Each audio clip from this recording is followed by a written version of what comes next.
Murtanin zuciya. Sunana Mafitahu. Na kamu da matsananciyar ƙaunar ki, domin yanzu ba zan iya koda cin abinci ba sai na mallake ki. Kai haƙuri, ba zan iya soyayya da kai ba. Domin zuciya ta cike take da ƙasaitattun fadawa. Don haka ba zan iya rayuwa da kai ba. Na yi da na sanin kasancewa ta da zuciya. Domin madubin ruhina na makale ne akan kyakkyawar fiskar ta juya min baya. Har makoshina ya bushe. Ina ta kira baki amsa mini ba. Me yasa baki suna ni Azizat?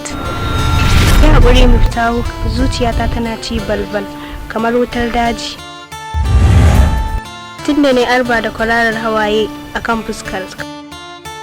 Tabbas kai jarumi ne, kuma na tanadar maka ragar mulki a babbar fadar zuciyata. Ina so ka sani, ina son ka Miftahu, zan rayu da kai.